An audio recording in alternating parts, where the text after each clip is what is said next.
पहला क्वेश्चन देखो, 64 की पावर 1/2 सॉल्व करते हैं ना पहले नंबर से। 64 की पावर 1/2 को कैसे सॉल्व करेंगे? यहाँ क्या लिखा है? 2 लिखा है। 2 से 3 तरीके से क्वेश्चन सॉल्व होगा।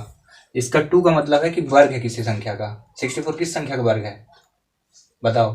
जैसे 1 का वर्ग 1 होता है, 2 का वर्ग 4 होता है, 3 का वर्ग 9, तो ये किस संख्या का वर्ग है? 8। ये हिंट बताते हैं। 3 है ना, 2 है ना, तो ये बताता है किसी संख्या के वर्ग है। तो किसका वर्ग है? 8 का। 8 की घात 2 बराबर क्या हो जाएगा? 1/2 है समझ में? 8 की घात 2 कितना होता है? 64।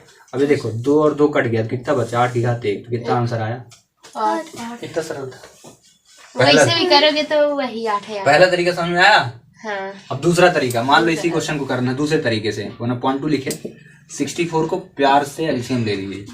2 का 32 आया, फिर 2 से काटे 16 आएगा, फिर 8 आ जाएगा, 4 आएगा, 2 2 जा और 2 1 जा। इतना है समझ में? कितने हैं देखो, 2 कितने हैं? 1 2 3 4 5 6 हैं। 6 2 है ना, तो क्या लिखेंगे? 2 की घात 6। 2 की घात 6 क्या कहलाती है? ये आया है ना, 2 की घात 6 और ऊपर क्या लिख देंगे? 1/2। आया समझ में इतना? ठीक है। फिर एक यहाँ फार्मूला लगाएंगे, यदि x की पावर m हो और उसकी पावर n हो, ऐसे ऐसे लिखा हो तो इन दोनों को आपस में गुणा कर देते हैं, m.n ऐसे। तो ऐसे हम भी गुणा करेंगे, देखना 6 कम 6 और बटे क्या लिखा है? 2। ठीक है। अब यहाँ 2 लिखे रहे ना, 2 से 6 काटा कितने बार जाएगा? 3 बार। अब इस 2 को कितने बार लिखना है? 3 बार। कितना आएगा? 2 दूनी 4 दूनी 8। इसमें भी 8 आया, इसमें भी 8 आया। ये वाला ज्यादा सरल है। ये वाला ज्यादा सरल है ना, तो ये वाला गाइड में लिखा रहता है। हाँ, ये वाला हमने इसको अपने से सॉल्व किया है ना, गाइड वाला अच्छा। लेकिन ये वाला कैसे आएगा? जब आपको क्या याद होगा? वर्ग। लेकिन ये वाला कब कैसे बनेगा? किसी को वर्ग याद हो चाहे ना याद हो, एलसीएम भर बन रहा तो बन जाएगा।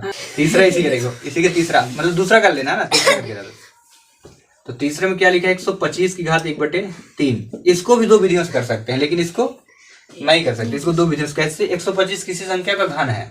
वर्ग और घन आपको याद होना चाहिए। देखो अच्छा, घन 5 का। हाँ, जैसे वर्ग हुआ 1 ऐसे होता है, 2 का वर्ग 4, 3 का वर्ग 6 नहीं होता मुन्ना, 9 होता है, 4 का वर्ग 16, ऐसे करके वर्ग होते हैं। ऐसे घन होता है। पावर 3 1, 2 की पावर कितना? 8, 3 की पावर 3 27, 4 की पावर 3 कितना होता है? 64 और 5 की पावर 3 124। इसी प्रकार से निकलते हैं क्वेश्चन। ठीक है। तो यहाँ पावर 3 लिखी है, ये 3 मतलब हो गया 3। 125 का है, कहा घन है 5 का। तो हम इसको शॉर्ट फॉर्म में कैसे लिखे? 5 की घात 3 की घात 1/3। समझ में आया? अब हमारे उस यार दोनों कट गए, तो 5 की घात कितनी बची? 1। तो 5 को एक बार लिख दो, ये आंसर आ गया। पहला तरीका। और दूसरा तरीका बड़ा वाला है ना, बड़ा वाला। तो बड़ा वाला एलसीएम करके। ठीक है। दूसरे तरीके से मतलब एक ही तरीके से करना। एग्जाम में सिर्फ एक तरीका करना, ये नहीं कि दोनों को कर जाए। कोई मतलब नंबर कटेगा। तो 125 कहाँ से कटेगा? 5 से। 5 दूनी 10, 5 पचम 25। 5 से काटे तो 5 पचम 25। 5 एक कम